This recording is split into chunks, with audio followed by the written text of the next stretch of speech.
Hello everyone, welcome to educator space. आज इस video में हम एंडोमेम्ब्रेन सिस्टम के बारे में पढ़ेंगे। हम इनके स्ट्रक्चर, कंपोनेंट और फंक्शन को स्टडी करेंगे।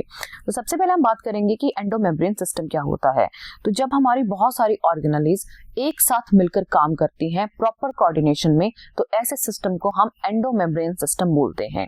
तो अगर हम डेफिनेशन भी देखें, a group of membranous organelles whose function are coordinated. तो जिन भी ऑर्गेनेलीज के पास मेम्ब्रेन होती हैं, they are membrane bound organelles, but इनके फंक्शन कोऑर्डिनेटेड होते हैं। मतलब एक ऑर्गेनेली एक फंक्शन करेगी, दूसरा फिर अगला स्टेप प्रोसीड करेंगे, फिर नेक्स्ट फंक्शन। तो इस तरह से हम ऑर्गेनेलीज को एंडोमेम्ब्रेन सिस्टम में कंसीडर करते हैं। तो हम देखेंगे कि कौन कौन सी ऑर्गेनेली एंडोमेम्ब्रेन सिस्टम में आती हैं। सबसे पहले हमारे पास है एंडोप्लाज्मिक रेटिकुलम, फिर है गोल्गी कॉम्प्लेक्स, फिर है हमारे पास लाइसोसोम्स और फिर लास्ट है हमारे पास वैक्यूल। इसमें माइटोकॉन्ड्रिया, क्लोरोप्लास्ट और पेरोक्सीसोम्स नहीं आते, क्योंकि इनके जो फंक्शंस होते हैं वो बिल्कुल सेपरेट होते हैं। इनके फंक्शन कोऑर्डिनेटेड नहीं होते, ये अपना सेपरेट फंक्शन करती हैं। तो सबसे पहले हम देखेंगे एंडोमेम्ब्रेन सिस्टम में, जैसे मैंने आपको बताया, सबसे पहले आ रहा है एंडोप्लाज्मिक रेटिकुलम, फिर गोल्गी बॉडीज, लाइसोसोम और वैक्यूल।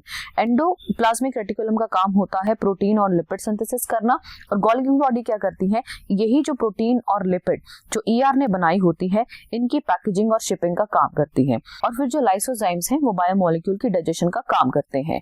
और जो वैक्यूल है उसका काम स्टोरेज का होता है, ऑस्मोरेगुलेशन का होता है और एक्सक्रीशन का होता है, डिपेंड कौन से ऑर्गेनिज्म में वहां ये प्रेजेंट है। अब हम सबसे पहले एंडोप्लाज्मिक रेटिकुलम के बारे में पढ़ेंगे।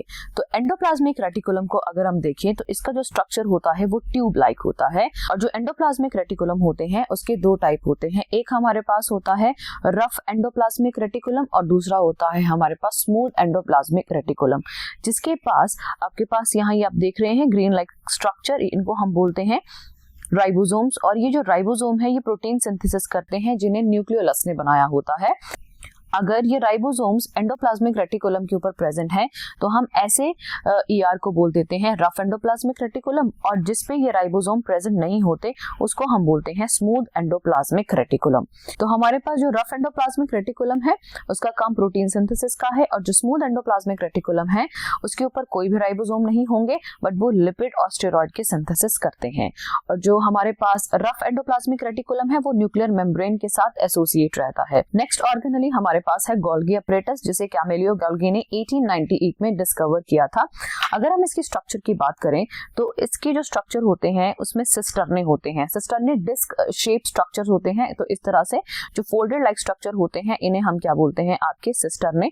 अब जो सिस्टर्ने हैं, ये जो गोल्गी बॉडी है इसके दो फेजेस हैं, एक को हम बोलते हैं सिस फेज और एक को हम बोलते हैं ट्रांस फेज। जो सिस फेज होता है वो कन्वेक्स शेप का होता है और जो ट्रांस फेज होता है वो कनकेव शेप का होता है।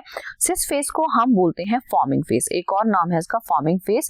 फॉर्मिंग फेज इसलिए बोलते हैं क्योंकि जो आपका सिस फेज वाला जो हिस्सा है, यानी जो गोल्गी अपरेटस का सिस फेज वाला हिस्सा है, कन्वेक्स हिस्सा है, वो जो एंडोप्लाज्मिक रेटिकुलम जो मॉलिक्यूल रिलीज करता है उन्हें ये रिसीव करते हैं, और उसके बाद धीरे धीरे उनकी जो मैच्योरेशन होती है वो ट्रांस फेज में जाके होती है।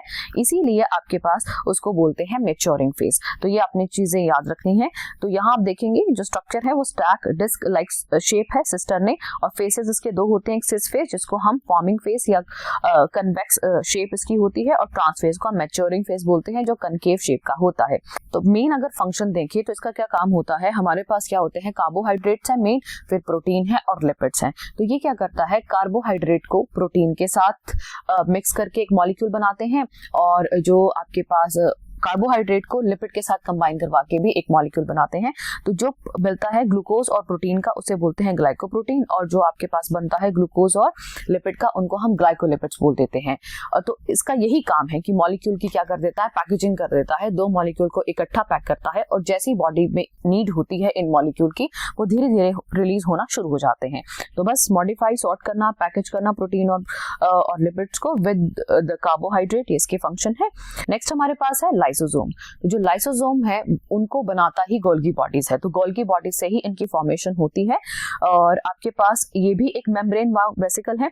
इसके पास बहुत सारे हाइड्रोलिटिक एंजाइम्स होते हैं, जैसे इसके पास लाइपेज एंजाइम होता है, प्रोटीएसेस एंजाइम होते हैं। तो ये एंजाइम क्या काम करते हैं, जितने भी हमारे बायोमोलिक्यूल है उनकी ब्रेकेज का ये काम करते हैं।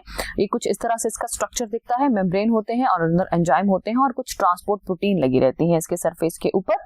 तो इसका काम काम सिर्फ यही है कि जो लाइपेजेस एंजाइम, प्रोटीएसेस एंजाइम और कार्बोहाइड्रेजेस एंजाइम इनके पास होते हैं, तो ये डिफरेंट बायोमोलिक्यूल को डाइजेशन में काम आते हैं। ठीक है, तो डाइजेशन हो गया जैसे कार्बोहाइड्रेट का, प्रोटीन का, लिपिड्स का, न्यूक्लिक एसिड का, तो ये इनका काम है। और इसका पीएच कैसा होता है, एसिडिक नेचर का रहता है इसके स्ट्रक्चर के अंदर, तो ये बात बहुत इंपॉर्टेंट है। नेक्स्ट हमारे पास है वैक्यूल। तो जो वैक्यूल है वो पाए जाते हैं प्लांट सेल में। प्लांट सेल में ऐसे बहुत बड़ा स्ट्रक्चर होता है आपके पास, और इसकी जो मेम्ब्रेन होती है वैक्यूल की, इसको बोलते हैं टोनोप्लास्ट, और अंदर इसके अंदर फ्लूइड और या सेल सैप फिल रहता है। अगर हम देखें वैक्यूल को तो ये एक तरह की मेम्ब्रेन बाउंड स्पेस है साइटोप्लाज्म में। इसकी मेम्ब्रेन टोनोप्लास्ट होती है जैसा मैंने आपको बताया। अब इसका जो फंक्शन होता है वो डिफरेंट होता है डिफरेंट ऑर्गेनिज्म में। जैसे हम सबसे पहले बात करेंगे प्लांट सेल की, तो प्लांट सेल में इसका क्या काम है कि ये वाटर को स्टोर करता है या सैप को स्टोर कर सकता है, ये वेस्ट को डिपेंड करता है, और ये सेल का 90% वॉल्यूम बनाते हैं। सबसे बड़ा स्ट्रक्चर होता है प्लांट सेल में वैक्यूल। नेक्स्ट हम बात करेंगे अमीबा की।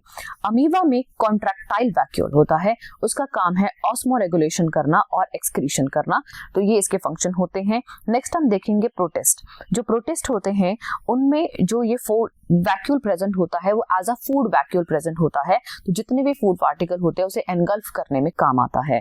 तो आज इस वीडियो में हमने एंडोमेम्ब्रेन सिस्टम के बारे में पढ़ा। अगर आपको ये वीडियो हेल्पफुल लगी होगी तो इसे जरूर शेयर करें। चैनल पे नए हैं तो चैनल को सब्सक्राइब करें और आने वाली वीडियो की नोटिफिकेशन के लिए बेल आइकन पर क्लिक करें। Thanks for watching.